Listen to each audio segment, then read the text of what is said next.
So 3rd and goal. The Saints versus the Packers. The Packers got absolutely smoked. The final score of this game was 38-3, Saints over the Packers. Jameis Winston had the game of his life, threw 5 touchdowns while somehow throwing under 150 yards. He only threw for 148 yards. Don't ask me how that happens. Alvin Kamara only had like 86 yards rushing. How does that happen? Aaron Rodgers does not have the game of his life. In fact, I would say he has the opposite. He throws for 133 yards, 0 touchdowns, 2 interceptions, and the Packers team just looked bad, like downright bad. What do you make of this, Connor? Aaron Rodgers doesn't want to be in Green Bay at all whatsoever. Whether he, intentionally wasn't doing all that he could in that game, or, that Saints defense, which I think is a very good defense in all aspects, linebackers and secondary, that is a very good defense. It is very apparent that he does not want to be there. And it showed. We all saw it. He has arguably probably one of the worst games of his career. And it just didn't look like he cared. He just had this look on his face that was like, yep, I know I threw a pick, or like, yep, we've just had another 3 and out and we have to punt. But it's just, it doesn't look good. And on the other side of that, like you said, Jameis Winston throws for less than 150 yards and rips apart that Packers defense, which again is a very good defense. They have a good offensive line or defensive line, great linebackers, and a very solid secondary. And they looked like they were an FCS team playing Alabama. And it's just like, we know what everything Rodgers went through in the offseason with, all this other stuff. At what point, and Love comes in and does decently well. 5 for 7 for 68 yards. Obviously, losing battle. He gets thrown in garbage time in the 4th quarter. At what point do the Packers, and more importantly, Aaron Rodgers, just be like, I don't want to be here? He made it clear that preseason he didn't want to be there. He comes out. They lay, essentially a goose egg. I'm not even going to count that field goal. And at one point, do the Packers and Aaron Rodgers just be like, this isn't working out? Yeah, I think that it's going to be a strained relationship all season. Granted, I don't think the Packers are going to lose like this again. They're too good of a team to continue to do this, but it doesn't set a good omen for the rest of the season. I think it was always the plan, like at least since those talks happened and Aaron Rodgers decided to come back, that this would be Rodgers' last season in Green Bay. That's what it seems like, and then Jordan Love would take over. But it just seems like a really odd thing. It just seems like a really odd relationship. Like, he talked about players that were let go that he really liked or that he thought deserved more respect when they left. And look, you can't speak to that. He would know best about that, whether or not they were treated with respect or not. He's in the organization day to day. But he makes them re-sign Randall Cobb, who is not the same Randall Cobb from 2016. Completely different version of that guy, a worse version of that guy. They went out and signed another guy. I can't remember who, that used to be on the team a couple years ago. But the name is escaping me right now. And it just seems weird. It seems like it's okay. Let's just satisfy this guy while he's here. He won't be here for long, and then we can move on and move to a different guy, different signal caller, different system, basically. Because I don't think you're going to run the same thing you did with Rodgers that you did with Jordan Love. It's at least going to look different. But to come out here and lay a goose egg after all of that talking in the offseason about this, that, complaining about the Packers, complaining about the organization, wanting more say in it, then you get your say, you get your guy back, Randall Cobb back, and you score 3 points against the New Orleans Saints, who, like you said, have a decent defense, but you would expect Aaron Rodgers to put up more than 3 points and go greater than 15 for 28, it's just I don't really have anything else to say about it except that it's an odd situation that they find themselves in because he very clearly doesn't want to be there. You know, I don't think the Packers really want him there. I mean, I'm sure Matt LaFleur wants him there because he's Aaron freaking Rodgers. And I think that whole thing about them having a bad relationship is kind of overplayed. I think that Rodgers and LaFleur get along reasonably well. I think it's just Rodgers and the front office that don't really get along. But I think the quarterback coach relationship is perfectly fine. I believe Aaron when he says that, that they get along fine. But it's just odd. It's just odd. That's really all I have to say about that. They got rolled. If we want to flip it to the Saints side of things, Jameis Winston looked incredible. It's weird what can happen to an offense when they finally have a quarterback that can throw it greater than 10 yards at a time. Unleashed one deep ball. How long was that throw? 55-yard touchdown. The only way you're getting that with Drew Brees is a screen pass that breaks. So no disrespect to Drew Brees, all-time great, but yeah. Yeah, and Jameson throws for 148 yards, 55 of which came on one throw. So essentially he threw for what is that? 93 yards on 13 passes and scores 4 touchdowns with it. How does that even happen? Which sounds very reminiscent of the Drew Brees style offense in New Orleans, right? Right. Like it's like little 5-10 yard dink and dunks all the way down the field, and you're like, oh look, we scored a touchdown.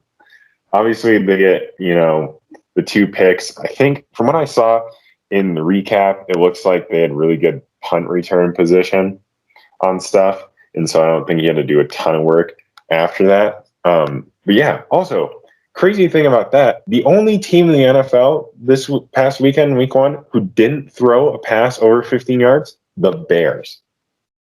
Really? Bears did not attempt a pass or complete a pass over 15 yards. I saw that this morning. I was like, that's ridiculous. Like, you're like, Jameis Winston still throws for less than 150 yards and still has a 50-yard bomb for a touchdown. Dang, that's a pretty good one right there. Yeah, the Saints looked really good though, and I think I had the Saints going like 9 wins this season or something like that. And I mean, granted, I think the Packers were just not prepared for the game, but I think it's a good omen for the Saints season. I can see them actually doing something. That's if Jameis Winston can keep his turnovers down. If Jameis Winston plays like this every game, maybe not 148 yards, maybe he's 200 yards, 300 yards, because you're not going to get the same field position that you did. I could see them doing reasonably well. I don't think they're Super Bowl contenders, but they're definitely, I mean, they could give Tampa a run for their money in the division, at least. I don't think they'll beat Tampa, but they could. You come within a couple points of beating them. Maybe you finish like 2-3 wins behind them, make your way into the playoffs as a wild card. I think that's best case scenario for the Saints. You got to think losing Drew Brees and the next year, Drew Brees all-time legend. You'd think he'd be impossible to replace, and you still get to the wild card round with him. I said it's best case scenario for the Saints. That. I think any Saints fan would take that for sure. Yeah, I think we've kind of beaten this dead horse of a topic. Don't really have much more to say about that. So let's move on. We're gonna go to 4th and goal. So last question of the episode. And we're just going to go with what was your biggest surprise and your potential bounce back team for next week. So 2 separate things. So 1, I kind of caught you off guard, I think, a little bit by the biggest surprise question. But what team or player was your biggest surprise of the week? The biggest surprise, and I don't think it was that huge of a surprise, but I did really love watching it, was how well the Browns played the Chiefs. I knew it was going to be a really good game. But that Browns team, we talked about it in the first podcast, and I give them a ton of credit. They look really, really good on all 3 sides of the ball. Special teams, offense, and defense. That team looks really good and like a legitimate threat. They look like a team that could make a really deep push and do it. And we say it's the first week of the season, yada, yada, yada. It's against the Chiefs. The Chiefs are going to come out in peak form every time week 1 through week now 17 until they hit the playoffs. They are just that kind of team.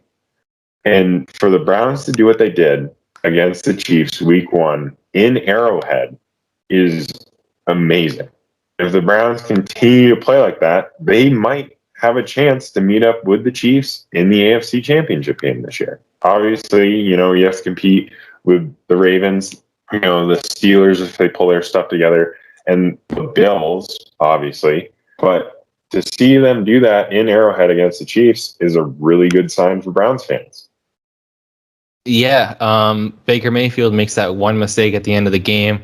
I think Tony Romo said it looked like he was throwing it out of bounds. I thought he was trying to throw it out of bounds too, and just got tripped up and didn't get enough on it. So because it was kind of a duck, and at no point was that receiver open. So I mean, regardless of what you say about Baker Mayfield, I don't think he was ever trying to throw it there. I think he was trying to throw it over their head and just didn't get enough on it because he was tripped from behind. But outside of that one mistake, he looked really good. The rushing attack for the Browns, I mean, speaks for itself. Kareem Hunt, Nick Chubb. You're not stopping that. Even if one goes down, you're not stopping the other one, Great receiving core. Jarvis Landry. Odell Beckham Jr. wasn't even back for this game. And, whether or not that benefits the offense when he's in the fold,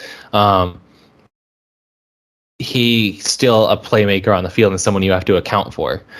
So I like the Browns. I like the way they played. I think there's a lot of positives to take from the way they played. It's kind of weird to say that when it comes off a loss, but like you said, losing by 4 points to the Chiefs. I think it in Arrowhead? Yeah. Let's see. It was in Arrowhead. So losing by 4 points to the Chiefs in Arrowhead, no shame in that. No shame in that at all. My biggest surprise of the week, and this goes into our last thing with the prediction or the go for two. How many points the Lions scored on the 49ers? Because I did not see that coming.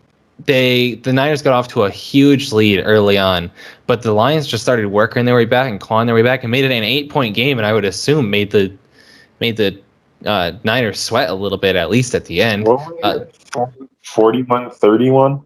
Was that the final score of that game? It was 41-33. So they had the ball at the end of the game too, and just stalled out on their drive. But they within one possession, the Lions, who I don't think anybody thought was going to be very good. I know I said that I expected them to go over 4.5 games, and even I don't believe that, but I said it anyways against the Niners, who are supposed to have this really good defense. They're supposed to be a Super Bowl caliber team, and they struggle. I mean, they don't struggle. They get off to an early lead, but they kind of sweat it out against the Lions a little bit. Just not the outcome you'd expect. Jared Goff played well. We'll get into that at the end of the show. But Jimmy Garoppolo played really well. Lions overall looked okay. They didn't look as much of a mess as I think people were expecting them to look. Your potential bounce back for next week? I think the Titans really need to get their stuff together. I mean, they did not play well at all. And the Cardinals looked really, really good. Chandler Jones was an absolute monster in that game. But, I mean, I think we all thought the Titans were going to, at least put up a decent fight and be a pretty good team. And they just looked bad. Derrick Henry couldn't get running at all. Julio had a couple really bad penalties, which were, just blatant poor decisions on the field. And it just wasn't good. They need to come back big next week to get their ball rolling. Because if Derrick Henry isn't rolling on that team, they're not going to win games. Yeah. If you lock Derrick Henry, that team's. I mean, Ryan Tannehill can make the throws when he needs to make them, but if you're not worried about Derrick Henry coming out of the backfield, that team's not going anywhere. Yeah. Anytime where Chandler Jones has 6 or 5 sacks in one game, I feel like is not a good game for the other team. I almost said that. I almost said the Titans for a bounce back game, but they are playing the Seahawks next week, and I think the Seahawks are a better team. I think that they'll win. But I have Titans related here. I think Julio has a big bounce back game next week against the Seahawks. Obviously, their secondary isn't great. It's not what it used to be for sure. Versus the Cardinals week 1, Julio had 3 catches for 29 yards, less than 10 yards per catch. Not great at all. Like you said, had some really bonehead plays. Didn't really play very well as the whole Titans team did or didn't. But I think the game against Seahawks probably going to be a shootout because the Titans defense isn't great, and neither is the Seahawks. So he's going to get a lot of opportunities, and he averages 130 yards per game against the Seahawks for his career. Granted, that's with Matt Ryan at quarterback, and I think even as good as Tannehill has been lately, he's not Matt Ryan. But still, I mean, to average 130 yards against one team, you clearly have their number one way or another, you know, and that's over 5 games. That's an okay, what is that, sample size. So yeah, I think Julio bounced back against the Seahawks secondary. He comes back, I'll say 6 catches, 84 yards. Doesn't get into the end zone because of Julio Jones, and for some reason Julio Jones doesn't get into the end zone. Don't really understand that, but ever. Yeah, he's one of the most physical wide receivers we've seen in our lifetime, and he can't score in the red zone. Yeah, I'll say 6 catches, 84 yards. Good bounce back game, somewhere around there. Yeah, I also think the Cowboys come back hard off of that loss to Tampa. I think they have a really good shot at just stirring things up and getting back on track. Obviously, week 1 loss to the reigning Super Bowl champions who brought back their entire roster on both sides of the ball. Not a bad loss, but I mean, let's get the Cowboys back on track here and get them rolling in the direction everyone wants to see them roll. Yeah, I almost also chose the Cowboys, but I didn't want to be too much of a homer here. And they're also playing the Chargers, and look, I've been a Cowboys fan for too long to say anything's a sure win. So anytime we're playing a middle ground team, it makes me really nervous because I'm like, we're going to find a way to lose that game. It's actually the games against the good teams like the Buccaneers where I'm the most confident because I'm like, we'll play up to their standards. We'll just still lose, but we'll look really good. It's the middle ground, not good teams where we'll play really, really bad and end up losing a game that we really should have won. So I'm a little nervous for that. Chargers are also, I'm looking at the Chargers at 3-point favorites against the Cowboys right now. So I might be betting that line in favor of the Cowboys, even though I just said that. All right. How you always bet that line, and then you always text me and go, "Why did I bet that line?" Yeah. Let's just say my bookie will go nameless, but let's just say he's related to me and may or may not be my only brother. He did the statistics for this week. I went a perfect 50%. Completely average on my picks. Didn't win any money though because I parlay everything. So I'm good at picking. I'm bad at parlaying. So I always lose like 1 or 2 in a parlay and I don't win anything. So I lost money. But you know what? We live and move forward. It's not a ton. I'm a college student. I'm not betting hundreds of dollars here. All right. Let's wrap up the show. So Connor's going to choose to either go for 2 or kick an extra point. If he kicks the extra point, he just gives us a prediction for this week. If he goes for 2, he has to answer a trivia question that I have prepared. He right now on 2-point conversions, he's 0 for 2. He lost twice in the first week. Incredible showing on your part. And then he's 0 for 1 on extra points because last week he said Jared Goff would be awful. Yeah, he wasn't. And the Lions would regret everything, including their lives. And Jared Goff went 38 for 57 for 338 yards. So not great yards per throw wise, but 3 touchdowns, 1 pick, scored 33 points against the San Francisco 49ers. I'd say that's pretty darn good. Yeah, so really good. So Connor's on a bit of a cold streak. I'm going to get any of these right for the whole entire season. I think I have solid points during the show, and then at the end, when it comes to actually like predicting something, it's just out the window. Okay, so do you want to give us a prediction, or do you want to go for 2? Oh, let's go for prediction, man. I mean, let's just keep the losses coming. Let's even it out. Let's go 0-2, 0-2, and then we'll just alternate and see how many zeros I can put up on the board.